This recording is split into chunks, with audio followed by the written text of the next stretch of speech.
नमस्कार दोस्तों, आज की कहानी का शीर्षक है जीवन मृत तृष्णा। मोबाइल की रिंगटोन घनघना रही थी। देर रात मोबाइल बजने पर मन थोड़ा शंकित और झटपट कर अनिष्ट की शंका से भयभीत हो मोबाइल उठाया। हेलो बुआ, चाची दादी नहीं रही। कब कैसे प्रश्नों में प्रति उत्तर नरादर चाची यह नाम माँ को संयुक्त परिवार की देन था। चाची माँ शतायु से गुजर रही थी। सुनते ही नम आंखों में तस्वीर घूमने लगी थी। पति, दो बेटियों और एक जवान बेटे को खो देने वाली चाची माँ उम्र के इस दौर में भीष्म पितामह बन मृत्यु के इंतजार में जीवन जी रही थी। मैं पिछले महीने ही मायके गई थी। उनके कमरे के सामने से दबे पांव निकलते हुए देखा तो वह तिरछी लेटी दरवाजे को निहार रही थी, पहरेदार की तरह। शाम के केवल 5 बजे थे। कमरे में अंधेरा था। पता नहीं चाची माँ को इस बाहर कमरे में अंधेरी कोठरी में क्यों डाल रखा था। तर्क था उन्हें अब अंधेरे उजाले से क्या फर्क पड़ता है, दिन भर बिस्तर ही तो तोड़ना है। दीवार को टटोलकर मैंने स्विच दबाया। मनुष्य सी पीली रोशनी कमरे में बिखर गई। कौन? एक आवाज़, ओ भैया ओ भैया। मैं हूँ चाची माँ। मैंने उनके हाथ को अपने हाथ में पकड़ा तो हाथ के स्पर्श को पहचान कर बोली, तू कब आई? अभी आई हूँ। श्रवण शक्ति इंद्रियों के साथ स्थिर हो चुकी थी। चाची माँ को मैंने इशारा किया। अकेली आई है? नहीं, साथ में ये भी आए हैं। रेल से या गाड़ी से आई है? रेल से आई हूँ। ना चाहते हुए भी झूठ बोला। अन्यथा उम्र के इस पड़ाव पर बेटी के यहाँ खाना न खाने वाली माँ साथ में चलने के लिए जिद करने लगती। बुढ़ापा बचपन का पुनरागमन होता है। तभी तो चाची माँ खांसते खखारती माँ उठकर बैठ गई। मेरी सांस उस कमरे में बदबू की अभ्यस्त हो चली थी। मैंने ध्यान से चाची माँ की ओर देखा। बिखरे उलझे बाल, बदन में झूलता गंदा सा ब्लाउज, ऊपर का बटन टूटा पतला सा पेटीकोट। बटन दिखते हुए बोली, सुई धागा ला देना, बटन लगा लूँगी। बाई ने धोते समय तोड़ दिया। वाहरी कर्मठा, इस उम्र में भी किसी की मोहताज नहीं। ठीक है, माँ की उम्र हो गई है, माँ बूढ़ी है, पर उनका इस प्रकार अर्धनग्न अकेले कमरे में पड़ा रहना मन को साल रहा था। कौन भरोसा करेगा कि कभी उनकी सफाई शुभ्रता के चर्चे मोहल्ले के घर घर में थे। घर के बर्तन कांच के समान राख से मांजकर चमकती थी। चूल्हे की लकड़ी पर रोटी बनाते हुए रोटी कभी नहीं जलती थी। चूल्हा रोज शाम पुताता था। उनकी रसोई की महक पड़ोसियों के मुंह में पानी भर लाती थी और कहते, चाची आज क्या बना रही हो? चाची, बहुत दिनों से कचौरी और बेडई आलू की सब्जी नहीं खिलाई। और चाची सारे काम छोड़कर बेडई बनाने लग जाती। सिलबट्टे से दाल पीसी जाती। मिक्सी में पीसी दाल में वह स्वाद कहाँ। और हींग और लौंग का बघार कर लपेटा आलू का झोल बनाती। ना कोई खींच ना झुंझलाहट, प्यार से खिलाती। खाने वाला वाह वाह कर उठता। क्या वक्त और उम्र आदमी को इतना निरुपाय कर देता है। एक असह्य रोष से भर खींच कर कहा, यह क्या हालत बना ली है। बालों में कंघी कब से नहीं करी। अरे वह मेरी उर्मिला बाई 2 दिन से नहीं आई। एक बाई नहीं आई तो क्या हुआ, घर में और लोग भी तो हैं। सब अपने अपने काम में लगे रहते। मुझ बेकार के पास कौन बैठता है। बेकार सुन मन बार बार अनकहे रोज से भीगता जा रहा था। साथ ही बरबराना भी जारी था, थोड़ा वॉकर के सहारे घूम लिया करो, पाँव जाम हो जाएंगे तो चल भी नहीं पाओगी, परी रहोगी, कोई पूछेगा भी नहीं।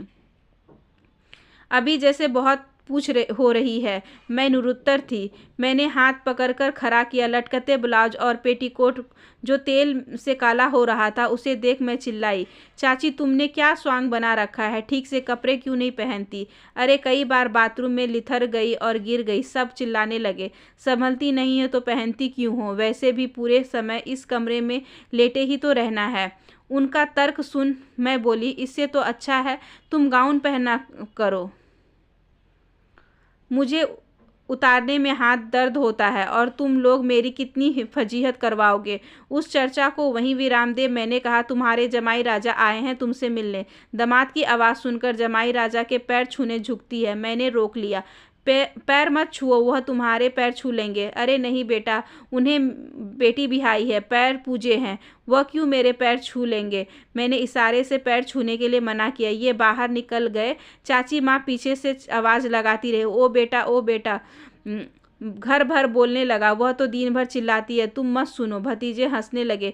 मुझे लगा कि भाभी बच्चों को डांटेंगी, पर वह चुपचाप मुस्कुराती रही। बच्चों का यह व्यवहार, यह हालत देखकर मन को कील सी चुभ गई। भाभी, आजकल उर्मिला नहीं आ रही क्या? चाची बता रही थी कि मैंने बात बदलने की अंदाज में शुरू किया। अरे, उसका बेटा बीमार है, उसे दिखाने नागपुर गई है। आदमी शराबी कबाबी है, उसने दूसरी शादी कर ली है। एक बेटा पोलियो अपंग है। भगवान ऐसे लाचार लोगों को उठा क्यों नहीं लेता है? मैं समझ गई उनका इशारा किसकी तरफ था।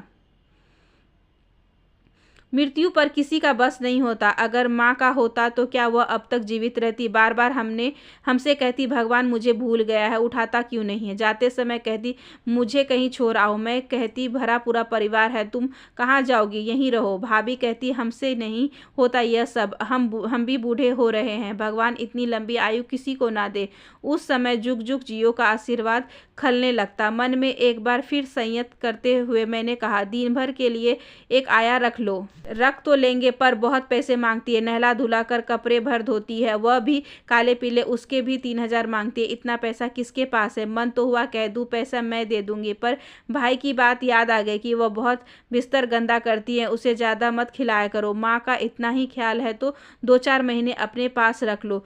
पर तुम्हारे पास तो नौकरी का बहाना है, सब अपने अपने काम में मशगूल हैं, उम्र का तकाजा है। कर्मठ माँ इस उम्र में आकर बेकार हो गई है। शतायु का वरदान क्यों देते हैं लोग? मन में प्रश्न उठता। लौटते समय मन बेहद उदास था। मैं चाची माँ के लिए कुछ नहीं कर सकी। रह रहकर आंखों के सामने माँ का अंधेरा, मैला कुचेला बिस्तर, अस्त व्यस्त कपड़े, रूखे सूखे बाल और झुर्रियों वाला चेहरा घूमता रहा। मैंने इनसे कहा भी, जब भी वहाँ से मैं लौटती हूँ मन दुखी हो जाता है।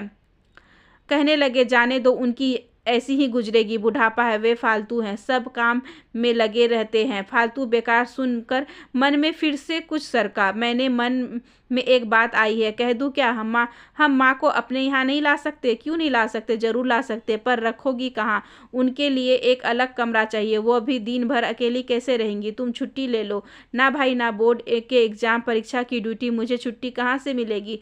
कौन देगा इतनी लंबी छुट्टी? तो फिर रिटायरमेंट ले लो। आखिर नौकरी माँ से बड़ी तो नहीं होती। वहाँ तो भाई के कहने पर डॉक्टर घर आ जाते हैं, पर यहाँ डॉक्टरों के यहाँ लंबी लाइन लगी रहती है। ठीक है, माँ जहाँ है वहीं ठीक है। भैया भाभी उन्हें जैसे भी रखे, मैं क्यों उनसे बुराई लूँ? मेरे किस काम की? नहीं, आखिर माँ है, ख्याल आता है माँ, वह भी किस काम की? क्या माँ सचमुच बेकार हो गई है? हम भी एक दिन बेकार हो जाएंगे। जुग जुग जियो नहीं, एक जुग ही लंबा है। हाय, यह जीवन की मृत तृष्णा। आखिर भगवान को चाची माँ की याद आ ही गई, वे पंच तत्व में विलीन हो गई। आशा करती हूँ कि आज की ये छोटी सी कहानी आपको अच्छी लगी होगी। अगर अच्छी लगी हो तो please like share and subscribe करें, हमारे चैनल को ज़्यादा से ज़्यादा शेयर करें और बेल आइकन को ज़रूर प्रेस कर लें ताकि अगले वीडियोज़ की नोटिफिकेशन आपके पास सबसे पहले पहुँचे। धन्यवाद।